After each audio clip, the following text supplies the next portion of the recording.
उन्होंने भारत को छूत मुक्त भारत नहीं बनाया। अगर भारत से जातिवाद खत्म नहीं हुआ तो ये 10,000 नहीं, भारत के अंदर करोड़ों लोग बौद्ध धर्म की दीक्षा लेंगे और बाबा साहब का सपना पूरा करेंगे। जिन परिस्थितियों में जातिगत भेदभाव उत्पीड़न की वजह से उन्होंने उस वक्त ये निर्णय लिया कि उन्होंने बौद्ध धर्म की दीक्षा ली और वो 22 प्रतिज्ञाएं उन्होंने समाज के लाखों लोगों को दी। तो आज जब इस तरह की जातिगत उत्पीड़न की घटनाएं लगातार चल रही है तो मैं समझता हूँ कि आज भी जब तक भारत छुआछूत मुक्त ना हो जाए, जब तक भारत से जातिवाद खत्म ना हो जाए, जब तक भारत में दलितों को मूंछ रखने पर, मंदिर में प्रवेश पर उन्होंने भारत को छुआछूत मुक्त भारत नहीं बनाया। अगर भारत से जातिवाद खत्म नहीं हुआ तो ये 10,000 नहीं, भारत के अंदर करोड़ों लोग बौद्ध धर्म की दीक्षा लेंगे और बाबा साहब का सपना पूरा करेंगे। उन्होंने मेरे से सवाल किया कि जो 22 प्रतिज्ञाएं वहाँ पर दोहराई गई, क्या वो 22 प्रतिज्ञाएं आज के समय में प्रासंगिक हैं? तो मैंने उसका जवाब दिया कि देश के पूर्व राष्ट्रपति रामनाथ कोविंद जी वो पुरी के मंदिर उड़ीसा गए, उनको अंदर घुसने नहीं दिया मंदिर के अंदर। पूरे देश के अंदर हम देख रहे हैं लगातार दलितों के साथ जाति की वजह से उत्पीड़न हो रहा है। तो पहाड़गंज पुलिस स्टेशन के बाहर इस वक्त हम मौजूद हैं। राजेंद्र पाल गौतम से एक लंबी पूछताछ के बाद अब वो बाहर आ रहे हैं। जैसे ही वो बाहर आते हैं बातचीत करने की कोशिश करेंगे आखिर क्या किस तरह की पूछताछ पुलिस ने की है। मामला पहले से ही आप जानते हैं कि किस तरह से बौद्ध धर्म की दीक्षा वो 22 प्रतिज्ञा लेते हुए वीडियो राजेंद्र पाल गौतम का जो है वायरल हुआ था और उसके बाद से उन्होंने दबाव के चलते हुए इस्तीफा दिया और अब पुलिस द्वारा पूछताछ उनसे की जा रही है। और पूछताछ के बाद ये देखिए आप मीडिया के कैमरे यहाँ पर मौजूद हैं थाना पहाड़गंज के बाहर और अब देखते हैं कि मीडिया से राजेंद्र पाल गौतम क्या कहेंगे। ये देखिए उनके समर्थक जो है वो नारेबाजी कर रहे हैं।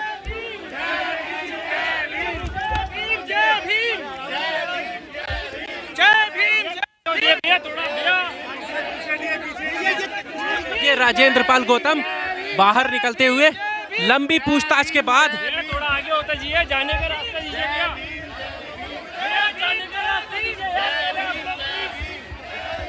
तो लंबी पूछताछ के बाद मीडिया के कैमरों से घिरे हुए राजेंद्र पाल गौतम बाहर की तरफ जा रहे हैं। अब देखना ही होगा कि किस तरह की बात ये मीडिया के सामने रखते हैं।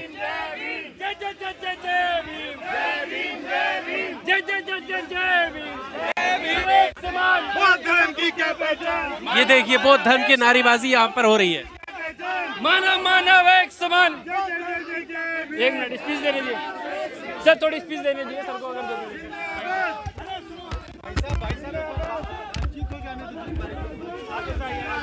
थोड़ा अगर इस तरीके से अगर आपका सवाल है,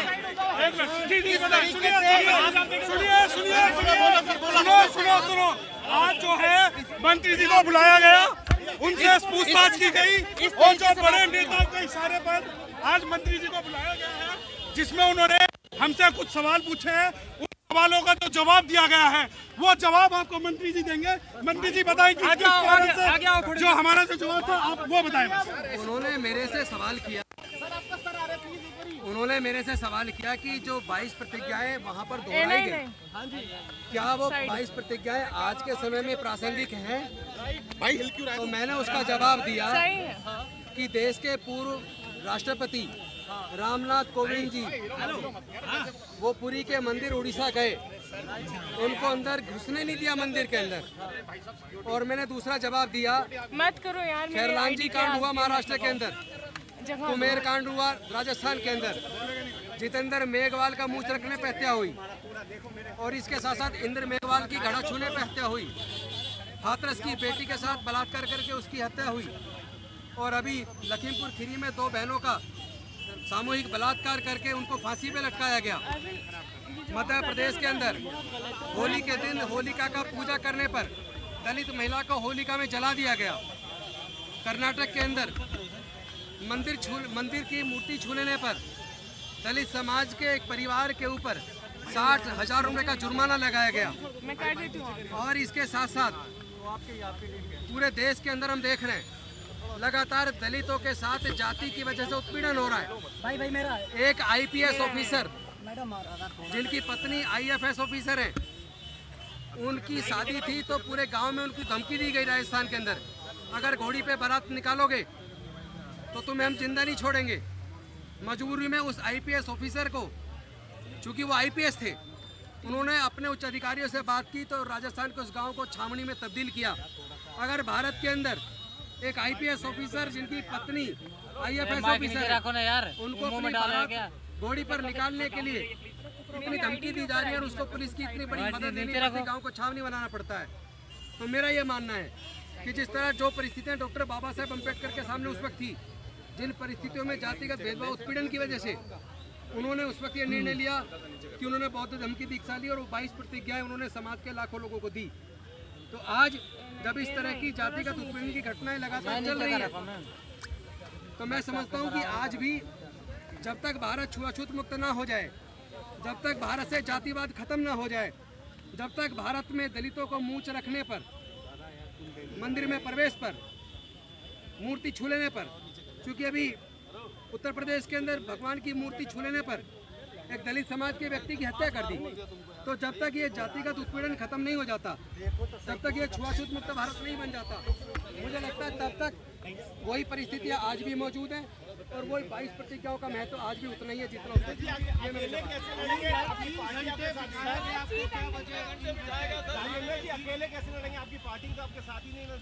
दलितों के साथ जब भी कोई जुर्म होता है तो देश की सारी पार्टियां और उनके बड़े नेता चुप्पी साध लेते हैं।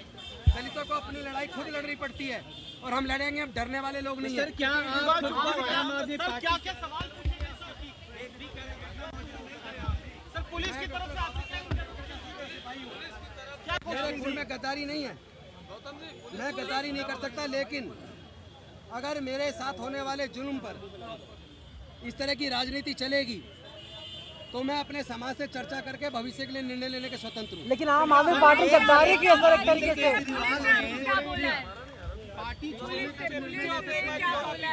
मैं डॉक्टर बाबा साहेब अम्बेडकर जी के बनाए रास्ते पर चलता हूँ।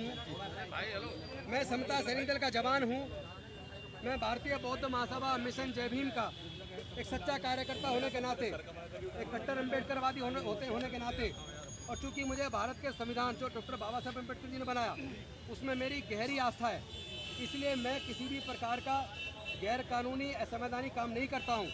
लेकिन जो लोग हमारे समाज के ऊपर उत्पीड़न करते हैं, मैं उनको एक और आज आह्वान कर देना चाहता हूं, बता देना चाहता हूं, अगर उन्होंने भारत को छुआछूत मुक्त भारत नहीं बनाया, अगर भारत से जातिवाद खत्म नहीं हुआ, तो ये 10,000 नहीं, भारत के अंदर करोड़ों लोग बौद्ध धर्म की दीक्षा लेंगे और बाबा साहब का सपना पूरा करेंगे। दिल्ली से लेकर पंजाब तक में आम आदमी पार्टी दलितों के बूते सत्ता में आई, तस्वीरें लगाई उसने बाबा साहब डॉक्टर अम्बेडकर के अपने पोस्टर पे।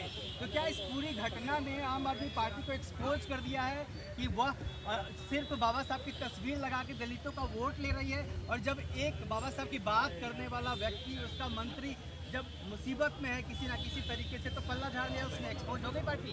मैं किसी भी पार्टी पर, किसी नेता पे कोई आरोप लगाए बिना एक बात कहना चाहता हूँ कि पूरा का पूरा देश और दुनिया के अंदर कोने कोने से मेरे को लगातार फोन आ रहे हैं, पूरा देश सब कुछ देख रहा है, पूरा दलित आदिवासी पिछड़ा अल्पसंख्यक पूरा समाज एकजुट है और सच सामने आएगा।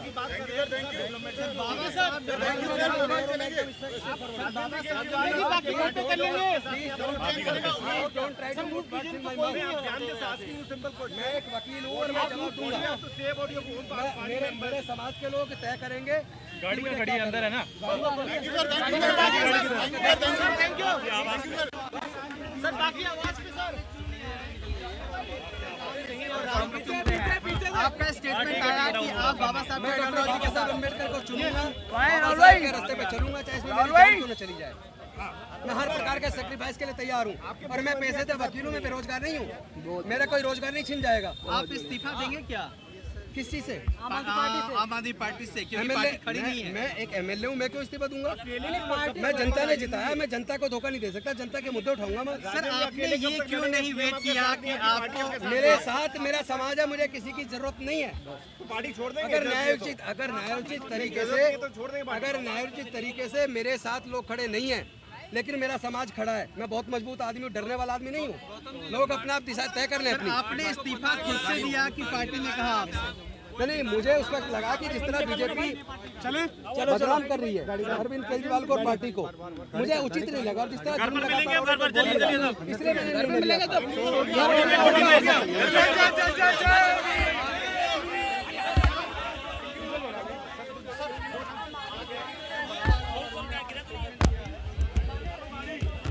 तो ये राजेंद्र पाल गौतम जो पूछताछ के बाद बाहर आते हुए मीडिया से बात करते हुए और बताते हुए कि इनसे किस तरह की पूछताछ हुई है, तमाम मुद्दे इन्होंने रखे। साथ में ये भी कहा कि इसी तरह से अगर अपमान एससी समाज का होता रहेगा, दलित समाज का होता रहेगा, तो ये क्या आगे भी इस तरह के सम्मेलन होते रहेंगे और बौद्ध धर्म की दीक्षा दिलाई जाती रहेगी। ये बात कहते हुए राजेंद्र पाल गौतम यहाँ पर नजर आए। ये देखिए आप, यहाँ से अब निकलते हुए एक लंबी पूछताछ के बाद लगभग 2 से 3 घंटे का वक्त पुलिस स्टेशन में बिताया और उसके बाद जो है ये देखिए अब मीडिया से बात करते हुए